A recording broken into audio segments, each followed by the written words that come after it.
Bueno, vamos con el tema 2 de memoria, el modelo estructural, estructuras y procesos de memoria. Introducción. A comienzo de los años 60 del siglo XX surgieron nuevas ideas en la psicología científica. Se pasó de los planteamientos conductistas a la psicología cognitivista.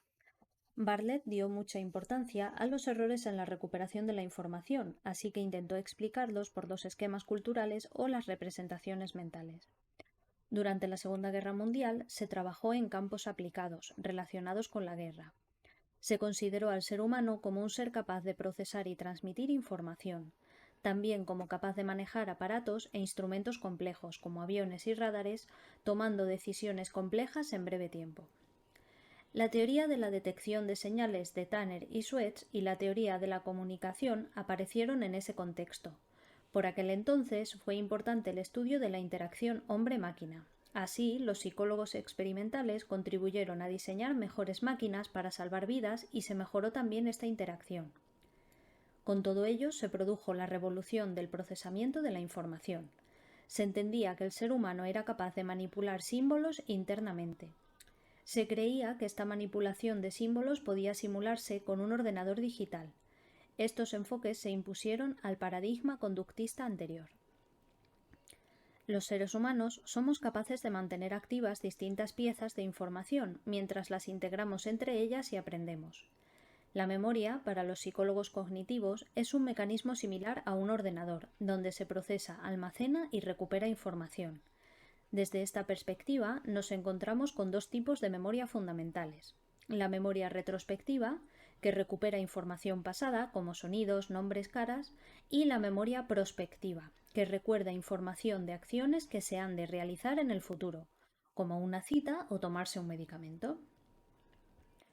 El modelo estructural de la memoria humana. El modelo estructural de la memoria humana de Atkinson y Shiffrin defiende que la memoria está formada por varias estructuras principales, representadas gráficamente como diferentes almacenes y por una serie de procesos de control que tienen como función dirigir el flujo de información a través de esos almacenes para que vaya pasando de uno a otro. Los almacenes serían 1. Los registros sensoriales, RS. Es el primer almacén de memoria, la información decae muy rápidamente. La memoria 2, la memoria a corto plazo, MCP. Desde los registros sensoriales pasa la memoria a la memoria a corto plazo y es un almacén de capacidad limitada donde la información decae rápidamente, no tanto como en los registros sensoriales. Aquí se realizan varias funciones, como elegir las estrategias de control, repetición, codificación, y qué información va a ser transferida a la memoria a largo plazo. Y 3, memoria a largo plazo, MLP. El almacén de la memoria a corto plazo se comunica con este último almacén. Aquí la memoria es permanente o casi. Modelo de memoria de Atkinson y Shiffrin, 1968. Fue un modelo muy popular en los años 60 desde la psicología del procesamiento de la información. Es el modelo multialmacén de memoria de Atkinson y Shiffrin, donde se representa el paso de la información a través de los almacenes de memoria y los procesos de control que actúan en cada almacén. Las memorias sensoriales. La información sensorial que llega a través de la visión, la audición, el tacto, el gusto y el olfato permanece menos de un segundo en los registros sensoriales, pero continúa procesándose y pasa a la memoria a corto plazo.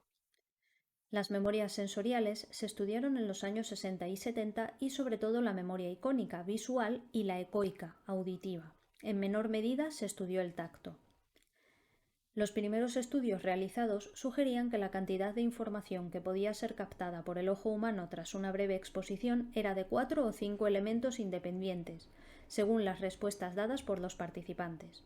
Esta limitación podría ser debida a un fallo en la memoria o a falta de atención por parte del participante.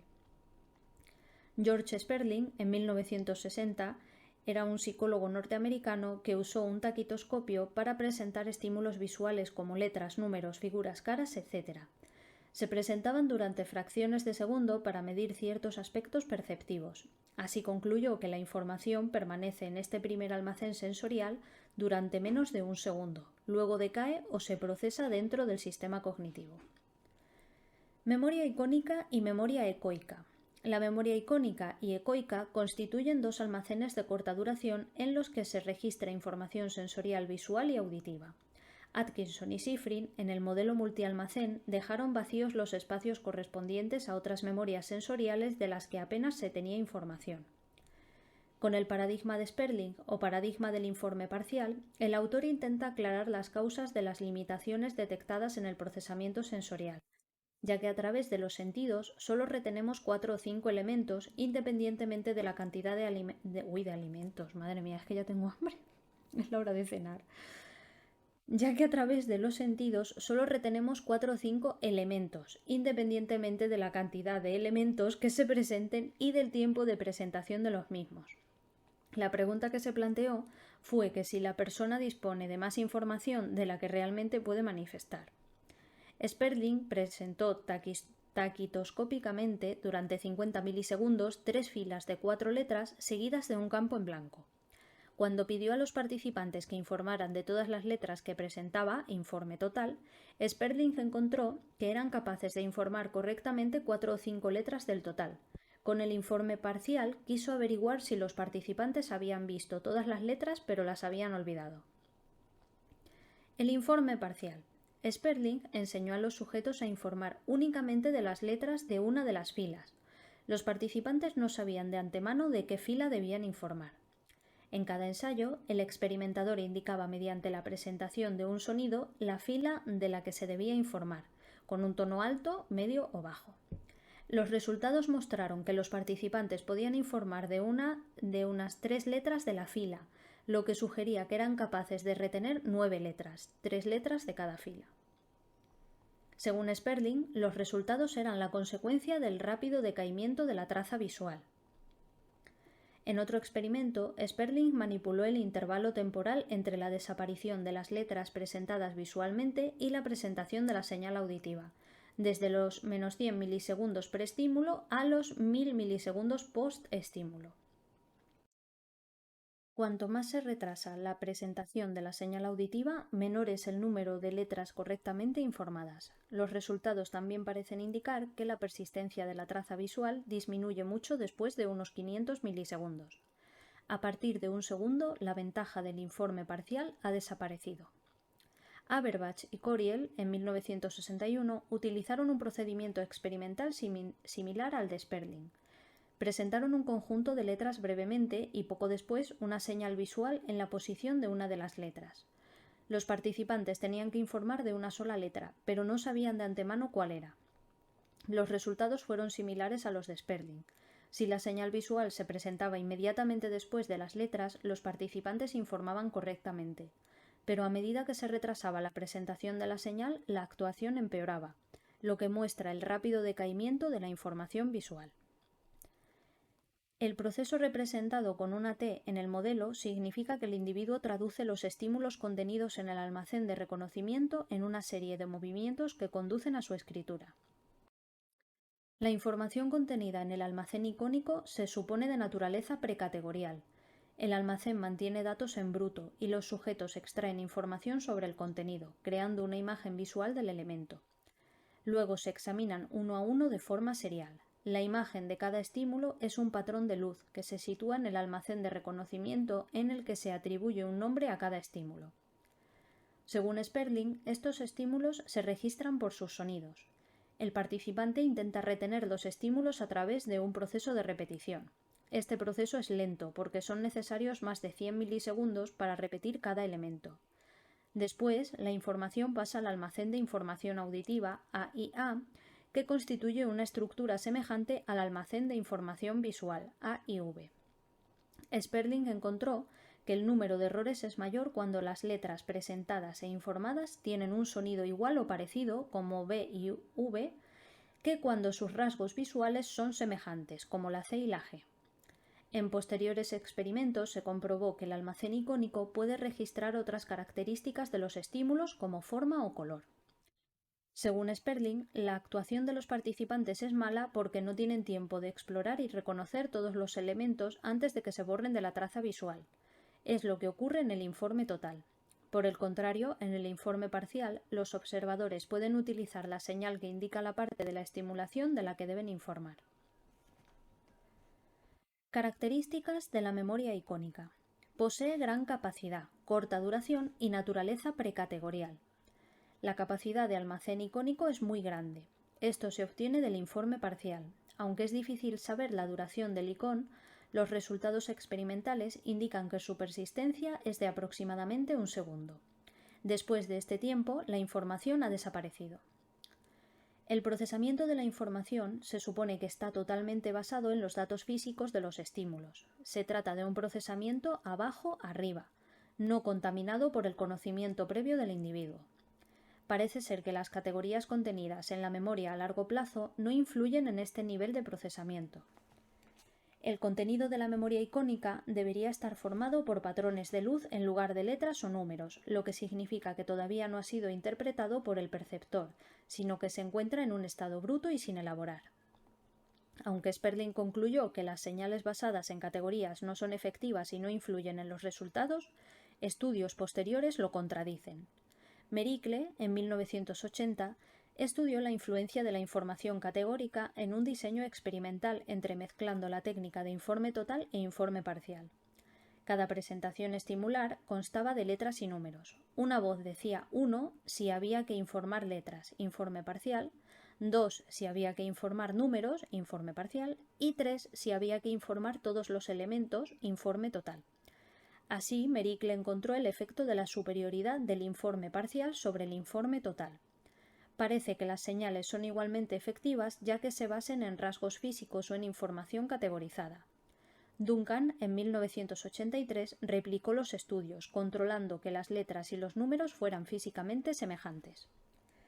Así que, aunque en un principio se creyó que la información contenida en la memoria icónica era de naturaleza precategorial, los resultados posteriores sugieren que los observadores utilizan información significativa, como las categorías a las que pertenecen los estímulos, para la recuperación de los mismos en el informe parcial. El valor del icón. Algunos investigadores han cuestionado el valor de la memoria icónica fuera del laboratorio porque no tiene validez ecológica. El principal argumento es que en la vida real no se presentan estímulos y escenas visuales de una forma tan breve. Memoria ecoica. La memoria auditiva de corta duración es denominada por Neisser como memoria ecoica. La percepción auditiva se extiende en el tiempo, es decir, tiene carácter sucesivo. La visual tiene carácter simultáneo. Estudio. Murray, Bates y Barnett, en 1965, compararon la técnica de informe total y parcial en la modalidad auditiva. Los participantes recibían 4 mensajes de 4 localizaciones espaciales diferentes a través de unos auriculares. Cada mensaje consistía en letras, de 1 a 4. 4 luces se encendían inmediatamente después de la presentación auditiva, señalando al participante cuál era el mensaje del que tenían que informar como informe parcial. En el informe total tenían que informar de todos los mensajes recibidos. Los resultados mostraron que la ejecución en condiciones de informe parcial fue superior a la de informe total. No se manipuló el retraso de la señal visual. En otro estudio se manipuló el retraso de la señal en la condición de informe parcial, apareciendo en 0, 1, 2 o 4 segundos tras la estimulación auditiva. La ventaja del informe parcial disminuye con el retraso de la señal. La duración de la información en el almacén ecoico parece más larga que en el almacén icónico, unos 2 segundos. El efecto sufijo. Cuando se añade un estímulo auditivo irrelevante al final de una lista de estímulos presentados auditivamente, empeora masivamente el recuerdo de los últimos elementos de la serie.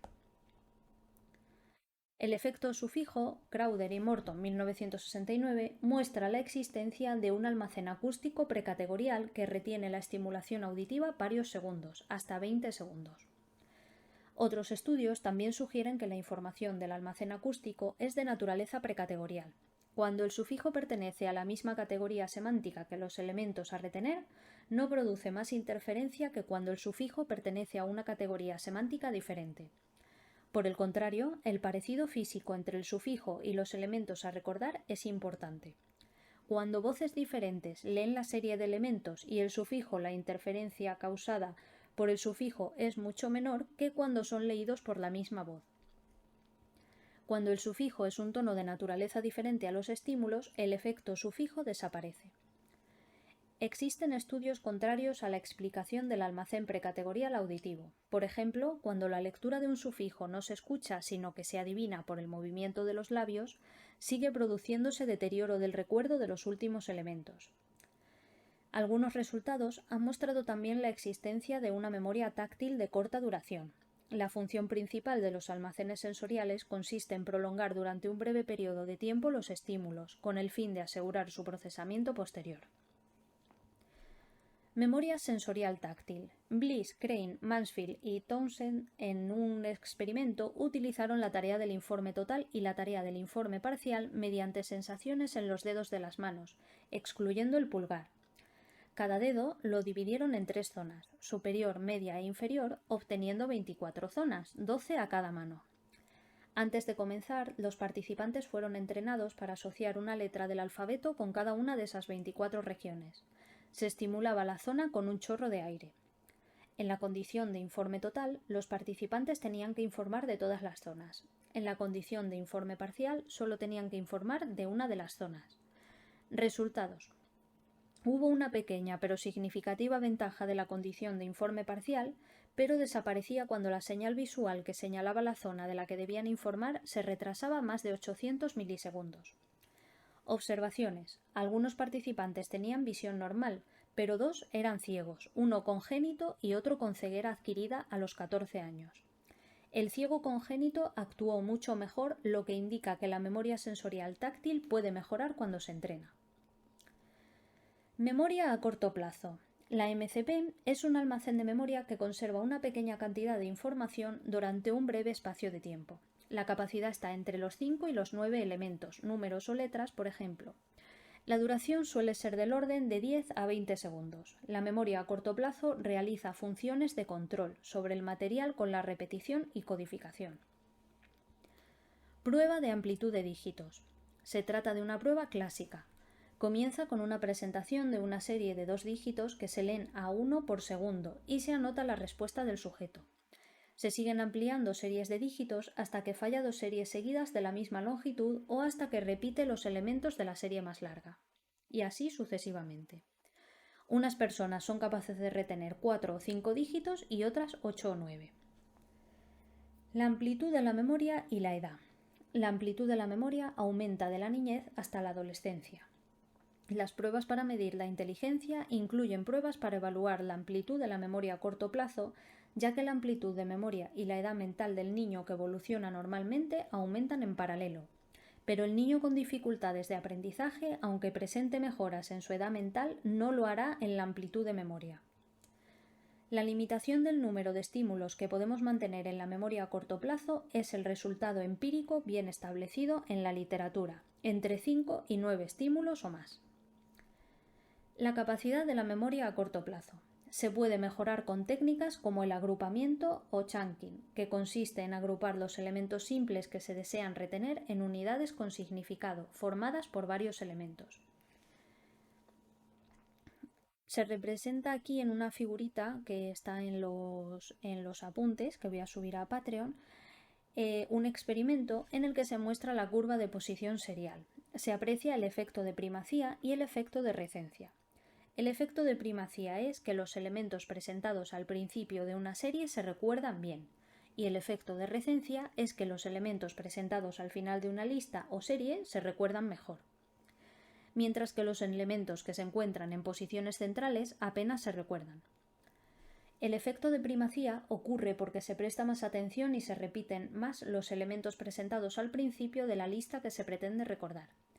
Parece que estos elementos se han transferido a la memoria a largo plazo. El efecto de recencia ocurre porque los últimos elementos de la serie a recordar todavía están contenidos en la memoria a corto plazo, por lo que la probabilidad de recuerdo es elevada. Sin embargo, los elementos intermedios en su mayoría se pierden, debido a la menor probabilidad de repetición. Son desplazados de la memoria a corto plazo y no podrán ser transferidos a la memoria a largo plazo. Estos resultados de la curva de posición serial sirvieron a Baugh y Norman en 1965 para indicar que en tareas de recuerdo libre se manifiesta la existencia de 2 almacenes diferentes de memoria. Modelo de memoria de Baugh y Norman en el que se considera la memoria como un sistema dual compuesto por una memoria primaria y una secundaria. Según este modelo, la repetición favorece el que la información contenida en la memoria a corto plazo, primaria, pase y permanezca en la memoria a largo plazo, secundaria. Disociación de los efectos de primacía y recencia. Objetivo del estudio: mostrar que las condiciones que influyen en la memoria a corto plazo no influyen en la memoria a largo plazo. Estímulos: series de palabras de 20 o 30 elementos. Se manipuló la variable del retraso en el recuerdo en 3 condiciones, donde las palabras debían ser recordadas inmediatamente después de la presentación de la lista, 0 segundos, 15 segundos después y 30 segundos después. Resultados: la longitud de la lista influyó en el efecto de recencia solo en la condición en la que el recuerdo fue inmediato.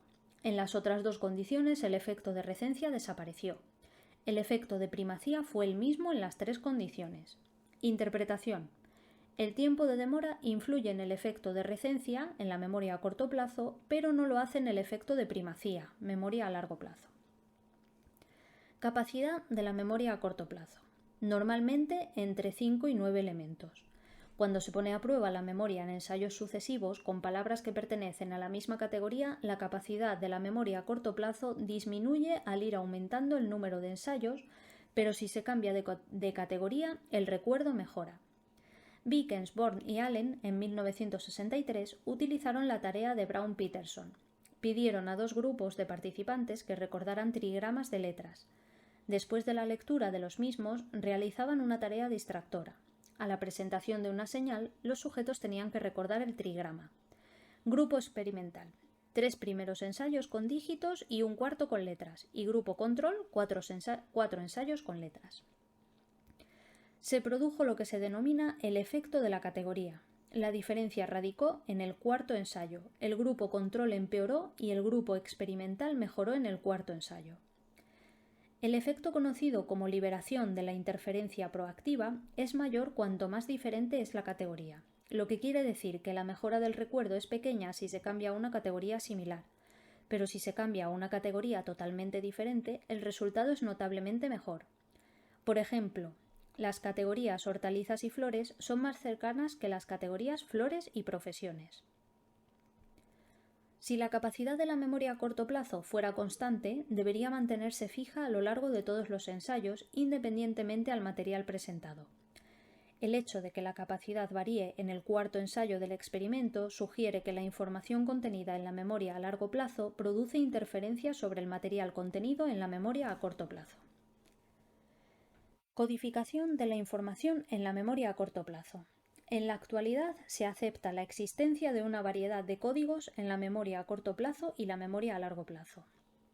Los primeros estudios sugerían que la memoria a corto plazo transformaba la información sensorial proporcionada por los registros sensoriales, icónico, ecoico, etc., en lenguaje hablado.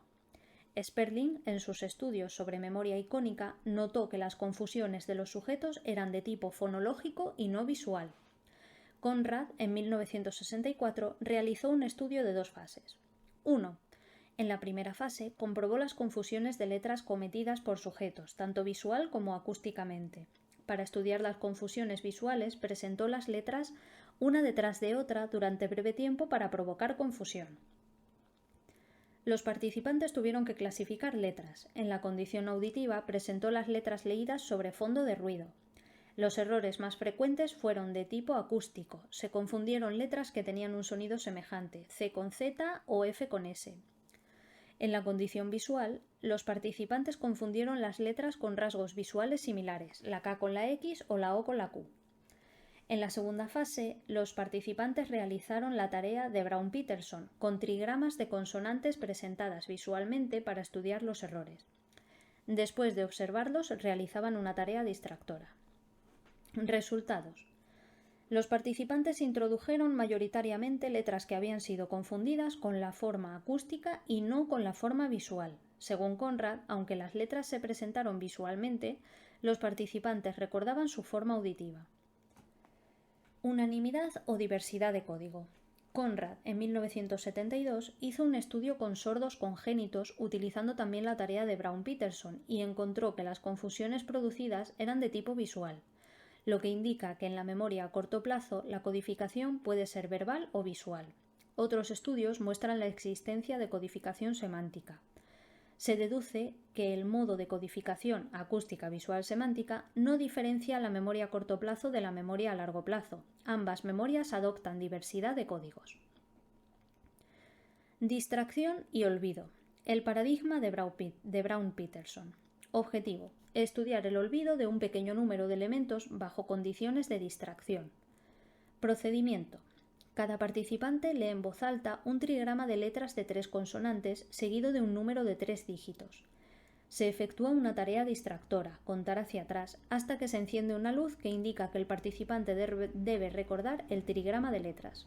Resultados: el porcentaje de recuerdo correcto disminuyó con el aumento de tiempo dedicado a realizar la tarea distractora. Después de 18 segundos, el olvido fue casi total. Interpretación: durante el aprendizaje del material se forma una huella en la memoria que se borra con el paso del tiempo, lo que coincide con la teoría del decaimiento gradual de la huella. Esto se puede evitar mediante la repetición. Por ello, se emplea una tarea distractora para evitar la repetición por parte del participante. Los Peterson supusieron que el olvido en la memoria a largo plazo se producía por interferencia, mientras que el olvido en la memoria a corto plazo se debía al decaimiento de la huella de memoria. Un problema a esta interpretación es que el olvido es más rápido cuando los distractores son más similares a los estímulos que hay que recordar. El problema de la duración del olvido. Mutter, en 1980, diseñó un experimento para tratar de evitar que los participantes en su estudio utilizaran la repetición encubierta. Hizo creer a los participantes que no debían recordar los trigramas de letras antes del número de 3 dígitos. En el 98% de los ensayos, los participantes hacían la tarea distractora.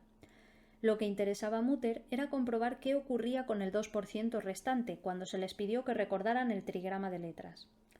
En estas condiciones, el recuerdo fue del 10% tras 2 segundos. Esta medida supone que la memoria a corto plazo está menos contaminada por la memoria a largo plazo.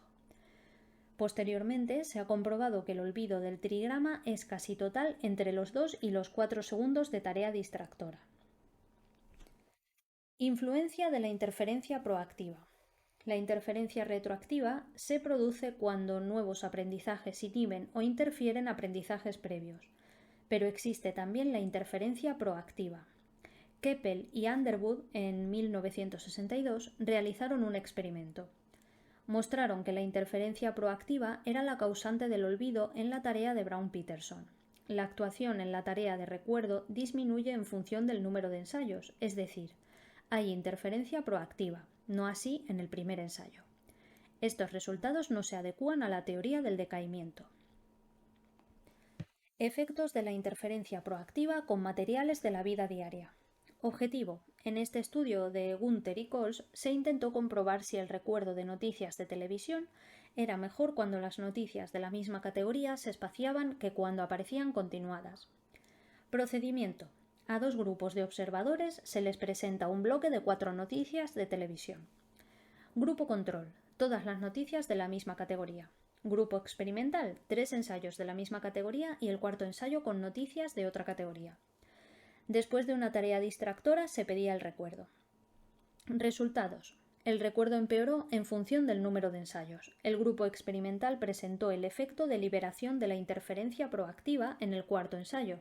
El grupo control empeoró ensayo tras ensayo. Interpretación: se muestra el efecto de liberación de la interferencia proactiva con materiales próximos a la vida cotidiana. La dificultad de la discriminabilidad temporal. Según esta teoría, tener que discriminar entre los elementos de la última lista presenta mayor dificultad que lo que corresponde a otras listas presentadas en ensayos anteriores de una misma tarea. Cuando el intervalo distractor se hace más largo, la lista a recordar se hace más vieja y resulta más difícil de recordar. Recuperación de información a partir de la memoria a corto plazo. El trabajo de Saul Stenberg, en 1969, sugería que la recuperación de la información a partir de la memoria a corto plazo difería en la memoria a largo plazo. Aplicó el modelo de los factores aditivos a los tiempos de reacción obtenidos en experimentos de memoria. Se pide al observador que retenga en su memoria un número de dígitos de entre 1 y 6. El conjunto de números retenidos se llama conjunto positivo. Luego se presenta al participante un dígito y tiene que reconocer si forma parte o no del conjunto positivo. El tiempo de reacción medio en ensayos de un conjunto positivo pequeño es mucho menor que en ensayo de un conjunto positivo grande. Los tiempos de reacción se incrementan aproximadamente en 38 milisegundos por cada elemento añadido al conjunto positivo. En el gráfico que está aquí en los apuntes, que pues los podéis ver si los descargáis de Patreon, o está también en el libro, que sería la figura 2.18, se observa que 1. Los tiempos de búsqueda aumentan con el aumento del número de elementos del conjunto positivo. 2. Que los tiempos de reacción son una función lineal del tamaño del conjunto positivo. 3. El tiempo de búsqueda aumenta unos 38 milisegundos por cada elemento añadido al conjunto positivo. Y 4. El tiempo correspondiente a las respuestas positivas y negativas es semejante. En diferentes experimentos, Sternberg manipuló factores como la cualidad de los estímulos visuales, el tamaño de la lista memorizada y las probabilidades de respuestas alternativas. Comprobó que todas ellas presentaban efectos positivos sobre los tiempos de reacción, por lo que sugirió la existencia de 4 estadios hipotéticos de procesamiento. Primero, codificación del estímulo. Segundo, recuperación a partir de la memoria. Tercera, decisión. Y cuarta, selección de respuesta. Algunos investigadores han cuestionado que el procesamiento sea serial y han propuesto el procesamiento en paralelo. El procesamiento serial significa sucesivo y el procesamiento paralelo significa simultáneo. En ambos, el tiempo necesario para procesar un elemento es aleatorio. Los resultados de los estudios de Sternberg apoyan la idea de la memoria a corto plazo serial y la memoria a largo plazo en paralelo. Memoria a largo plazo. La memoria a largo plazo puede dividirse en una serie de estructuras diferentes. Se puede distinguir la memoria declarativa, de hechos, y la memoria procedimental, de habilidades, como vimos en el tema 1. Niveles de procesamiento de la información. Craig y Lockhart, en 1972, señalan que lo más importante para saber si una información se va a retener o no depende de la profundidad de codificación. Ambos autores no estaban satisfechos con la explicación del modelo estructural de memoria y propusieron la necesidad de centrarse en el estudio de la forma de procesamiento, aspectos activos, en lugar de en las estructuras, almacenes pasivos. Descubrieron que cuanto más profundamente se procesa la información durante la codificación, más duradera es su traza en la memoria a largo plazo, menor olvido. Cuando se procesa el significado semántico, la información se retiene mejor. Por el contrario, la información que se procesa por su aspecto sensorial decae pronto, la traza es débil. Profundidad de procedimiento de la información de Craig y Tulving en 1975. Procedimiento. Los estímulos utilizados fueron palabras. Se hicieron 3 tipos de preguntas a los participantes a 3 niveles, de más superficial a más profundo, del tipo 1. Estructural. ¿Aparece la palabra escrita con letras minúsculas? 2. Fonémica. ¿La palabra ratón rima con tapón? Y 3. Semántica. ¿Se encontraron Juana y María en la calle? Variables dependientes. El tiempo de respuesta y proporción de palabras reconocidas correctamente. Y la variable independiente, los niveles de procesamiento, estructural, fonémico y semántico. Resultados. La latencia fue más larga cuando la información se procesó a nivel semántico, en el significado, seguida de la codificación fonética, mientras la latencia fue menor en la codificación estructural, por el tipo de letra, si era mayúscula o minúscula. Críticas al modelo de los niveles de procesamiento.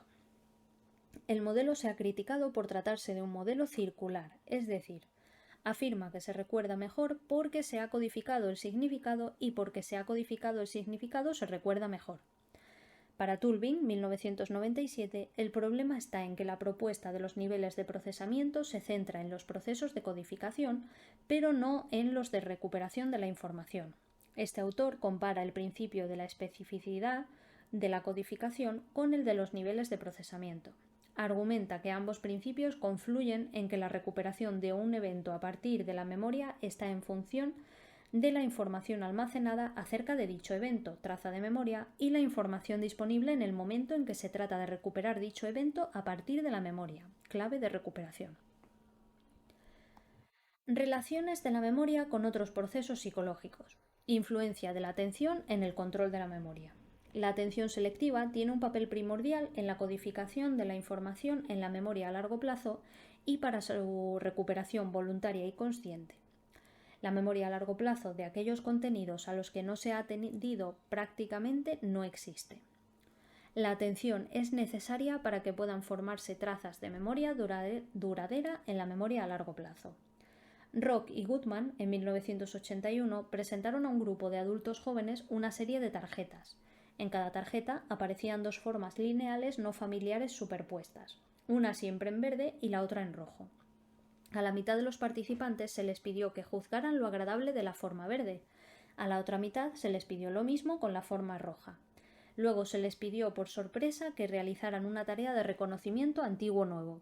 Resultados. Mostraron que los participantes actuaron al azar cuando tuvieron que juzgar las formas a las que no habían atendido. Sin embargo, la actuación fue significativamente mejor con las formas correspondientes al color atendido. Conclusión. Las formas no atendidas no se retuvieron en la memoria. Los niños con déficit de atención, a pesar de ser inteligentes, presentan bajo rendimiento escolar, así que se hace necesario que atiendan selectivamente, que aprendan a centrarse en la tarea. Muchos de estos niños presentan retraso desde el principio de la escolarización. Con el tiempo, el retraso va en aumento, por ello necesitan ayuda médica y psicopedagógica especializada. A nivel neural, la red del control ejecutivo o red de la atención anterior es la que se encarga de coordinar un buen número de procesos neurales especializados para que el individuo pueda dirigir su conducta hacia un objetivo previamente marcado. Esta red madura lentamente en el niño y está formada por varias regiones cerebrales interconectadas en torno al giro cingulado anterior de la corteza prefrontal, el lóbulo frontal lateral izquierdo y los ganglios basales. La red se activa cuando se procesa información semántica o cuando se busca activamente en el campo visual un cambio producido en el color, la forma o el movimiento. Memoria y emoción. Hay que distinguir dos aspectos. El primero hace referencia al contenido emocional de la información y el segundo se refiere al efecto que produce el estado emocional en el aprendizaje y en la memoria.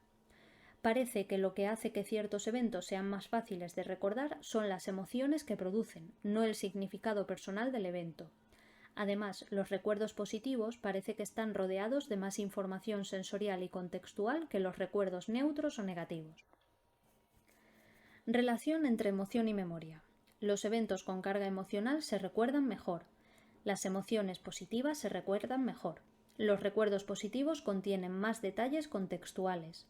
Las emociones fuertes pueden deteriorar la memoria de eventos menos emocionales. Cuando el estado de ánimo durante el aprendizaje es el mismo que durante la recuperación de la información, la memoria es mejor, existe congruencia. Cuanto más fuertes sean las emociones, mayor será su efecto sobre la memoria. Las emociones pueden evocarse o minimizarse, mostrando o suprimiendo la expresión de la emoción. Regiones cerebrales implicadas en la relación entre emoción y memoria. La amígdala se relaciona con la memoria emocional y con la percepción. También otras regiones como la corteza prefrontal. La emoción actúa sobre la memoria, tanto durante la codificación como en la consolidación y la recuperación. Memoria y motivación. La motivación proporciona al organismo la necesaria para realizar la acción, dirige el comportamiento del individuo hacia la consecución de las metas. Por ello, puede influir en la memoria de manera positiva o negativa. Las personas capaces de marcarse unos objetivos que, aunque con esfuerzo, puedan llegar a conseguir, lograrán altos niveles de aprendizaje, es decir, la motivación influye en el aprendizaje y, por tanto, en la memoria. Y con esto finalizamos el tema 2 de memoria y nada, hasta el próximo vídeo. Adiós.